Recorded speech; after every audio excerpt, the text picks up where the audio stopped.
Akakiiko ka Uganda akavunaanyizibwa ku byenjigiriza mu matendekero ga waggulu aka National Council for Education katangazizza ku kiwandiiko ekiweebwa abo abatalina buyigirize wa siniya ey'omukaaga obw'obutereevu ekireesewo okubagana empawa mu bannayuganda nga kisibuka ku abo abeeyagaliza obubaka bwa palamenti abatalina siniya ya mukaaga ya butereevu wabula ne bakozesa satifikeeti eno okwewandiisa mu kakiiko akavunaanyizibwa ku by'okulonda mu Uganda. Akakiiko akavunaanyizibwa ku by'okulonda mu Uganda mu kiseera kino kaliko emisango egiwerako gye kabadde kawuliriza nga kalindiridde kaakano okuwa ensala yaagyo nga giva ku buyigirize obw'abo abeesimbye nga giva ku buyigirize obw'abo abeesimbyewo nga balina ababeemulugunyako ku nsonga eno nga beemulugunya mu kakiiko ako ku biwandiiko byabwe kwaba abesimbawo ku bubaka bwa palamenti. Abamu kwaba abemulugunyizibwako nti tebalina biwandiiko bya ssalira naddala siniya ey'omukaaga kuliko Sodo Aine Kaguta muto wa President Yoweri Kaguta Museveni Tibuhabulwa eyeesimbyewo ku kifo kya Mawogola North mu palamenti ku kadi ya NRM, Haji Ali Kasirye Nganda Mulyanyama owa National Unity Platform eyeesimbye ku kifo ky'omubaka palamenti wa Makindye East, Brigadier General Manuel Rwashande muna NRM eyeesimbye ku kifo ky'omubaka palamenti owa Lwemiyaga, Sako Mathias Mulumba wa Lukagga owa Nuupu eyeesimbye ku kifo ky'omubaka palamenti owa Busiro East. Bano bonna ababawaabira babalumiriza nti balina buyigirize bwa ssalira obwa siniya ey'omukaaga nti nga ne certificate ze bakozesa eza certificate of equivalent nazo zirimu amatankane n'ebirumira. Saulo Wayigola omwogezi w'akakiiko ka Uganda akavunaanyizibwa ku byenjigiriza eby'amatendekero aga waggulu aka National Council for Education agambye nti certificate eno eriko obukwakkulizo bwayo.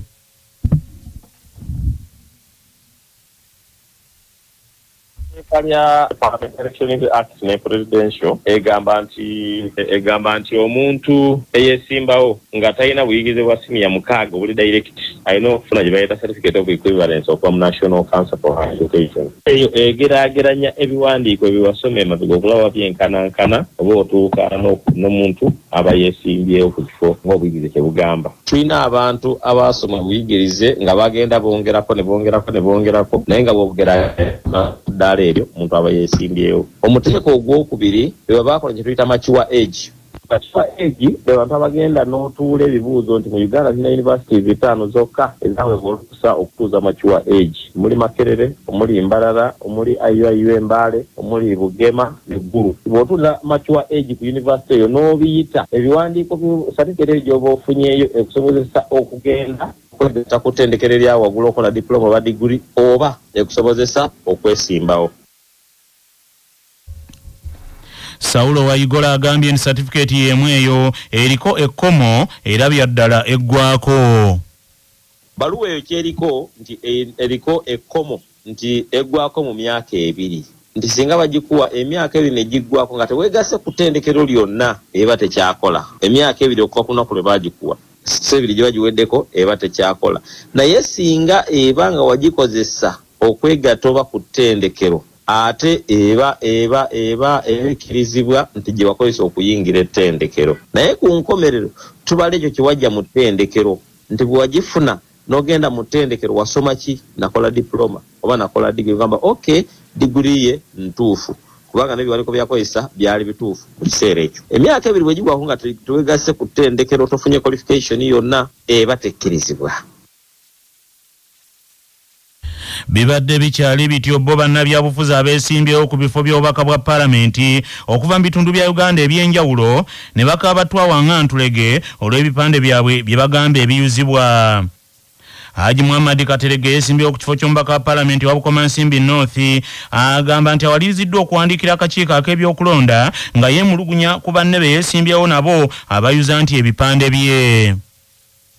Omu ku bakendeeta beesimbyewo agenda ayuza ebipande by'abeesimbyewo abali ku ludda oluvuganya gavumenti. Era n'olunaku lwajjo yalumbye omusuubuzi omu ku basuubuzi abatuwagira mu kibuga Komansimbi Mukulu Ronald owa Hardware n'amutiisatiisa n'ayagala n'okuyuza ebipande byadde ku dduuka ye. N'avaawo n'agenda n'atiisatiisa omusuubuzi ow'eddagala omukyala Joan nga bw'ayinza okuggalawo bizinensi ye. Nawandikidde akakiiko by'okulonda ne mpaako aba security kopi y'ebbaluwa nga mbategeeza nti babeeko ne kye bakola. Baati balina kye bakoze, then kijja kuba kitegeeza nti tujja kubeera nga tumwekolerako. Tubawadde ennaku 3 babeeko ne kye bakola. Bwe balemererwa okuba ku kye bakola, tugenda kubeera nga tumwekolerako. Dr. Ndiwalana Christine Nandagiro mbaka wa Bukomansimbi North mu Parliament. Bukomansimbi North yasoose okwemulugunya ng'agamba nti naye ebipande bye byayuziddwa n'ebirala ne biteekebwa wansi. Okuyuza ebipande kuno kukyase nnyo mu district endala okuli Mukono, Kampala n'ebitundu ebirala, nga ye Alan Sewanyano wa Makindye West akubyekubye ku bawagizi be nti bwe mubaamu abayuza ebipande by'abantu baavuganya nabo bakikomye bunnambiro. Nvumirira abantu naddala abo abayuza ebipande by'abantu abalala beneesimbyewo nabo. Abawagizi bange sibakubiriza kuyuza ebipande by'abantu abalala. Nemba temubaagala mubaleke mbawo omukisa basobole okwogerako nammwe. Tuliddeko olwaleero nga waliwo n'ebagobye eri ensambya mu mbaawo omu ku abo be tuvuganya nabo, naye ekyo si kirungi. Mbaleke mubawulirize kubanga endowooza zaabwe bwe muzimanya ate naffe zituyamba okusobola okutereezaamu mu bukulembeze bwaffe n'obukiise bwaffe. Naye ng'ekyokuyuza ebipande by'abantu abamuvuganya kintu ekyo si kirungi nnyo, kubanga wadde oli kyomwagala naye mulekere ekifaananyi kye kisobole okubeera ku miti abantu bakirabe. Oba bakisekerera bakisekerere, oba bakikubira enduulu bakikubira enduulu. Bibadde bikyali bityo ye Masaka ne wabeerayo akasattiro. Omubaka wa Parliament bwakubiddwa n'abawagizi be ne babuna emiwabo n'ebidduka ne byonoonebwa mu kulwanagana okw'abawagizi ababeesimbyewo ab'enkambi ebbiri eya NUP n'eya NRM. Omusasi waffe Tom Sange Kayinja y'abirina. Wabaddewo akasattiro n'eddukaduka mu kiro ekikesezza olwali Masaka. Omubaka wa Palamenti n'akubwa agakonde abawagizi b'enkambi ebbiri ez'abeesimbyewo ku bubaka bwa Palamenti bwe basisinkanye ne bagwaŋŋana mu bulago ne bakubagana n'emmotoka ne zoonoonebwa bya nsusso. Bino bibaddewo mu kiro ekikesezza olwaliro we bayita mu Kidda mu kibuga Masaka. Abawagizi b'omubaka Ronald Evans Kanyike era akutte kkaadi ya NUP ku kifo ky'omubaka wa Bukoto East ng'ono abadde ava mu lukuŋŋaana lw'ebyobufuzi mu ggombolola y'e Buwunga bwe basisinkanye n'aba Joan Nalule ng'ono yakutte kkaadi ya NRM ku kifo ky'omubaka omukyala owa disitulikiti y'e Masaka nabo ababadde bava mu lukuŋŋaana.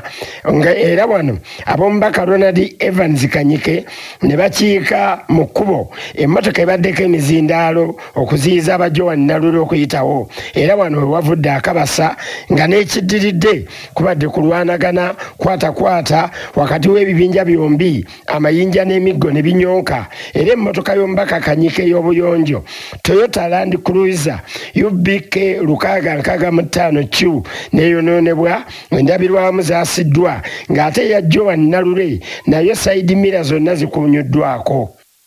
Emmotoka y'ebidongo yebakiise emmotoka ya Honorable Nalule nebalemesa okuyitawo. Abawagizi ba Nalule ne bavaayo nga beecwacwana ne bakuba mukulu Kanyike Honorable Kanyike agakonde agazibu n'emmotoka yonna ne bagyasa endabirwamu ndiwa olw'obusungu nti kuba naye nga Honorable Kanyike abadde yekiise konvoyi ya Nalule nga tayagala ayitewo. Kati olutalo we luvudde okulwanagana amayinja ne gatandika okuvuga. Oluvannyuma olutalo nga luwedde emmotoka zombi zitwalidda ku kitebe kya poliisi ekikulu mu kibuga Masaka era we zisuliziddwa n'abakulu bombi ne bagenda ku poliisi gye bakoledde statement ne balagirwa okuddayo ku poliisi olunaku olwaleero. Omubaka wa Pulezidenti mu disitulikiti y'e Masaka Janet Bire Mulindwa ategeezezza CBS nti poliisi eri mu kukola alipoota nenga babaddeyo ku poliisi mbalabi nenga supporters baabwe balabika balumbaganye beerumbye senga aba security twakola meeting ne tugamba buli muntu ayogere ne abawagizi be baleme kukonoona oba kutatwalira mateeka mu ngalo kubanga ate kati oyinza owagira omuntu wo n'obanga kyokoze kireeta okubanga toli mu mateeka ate n'abanga agudde mu mateeka ga Electoral Commission n'afuna obuzibu oba gwe omuwagizi n'ofuna obuzibu. Ya Nalule tugijjewo kubanga gundi weetuukira babadde bakoze eki nga bwe bagitadde emergencies we ziyingirira bwe babadde bagipaakinze ne bagijjawo weeri zombi weeziri nga exhibit gye bayina. Ssaalongo Tom Sange Kayinja ku lwa CBS ndi mu kibuga kya Ssaabasajja Masaka City.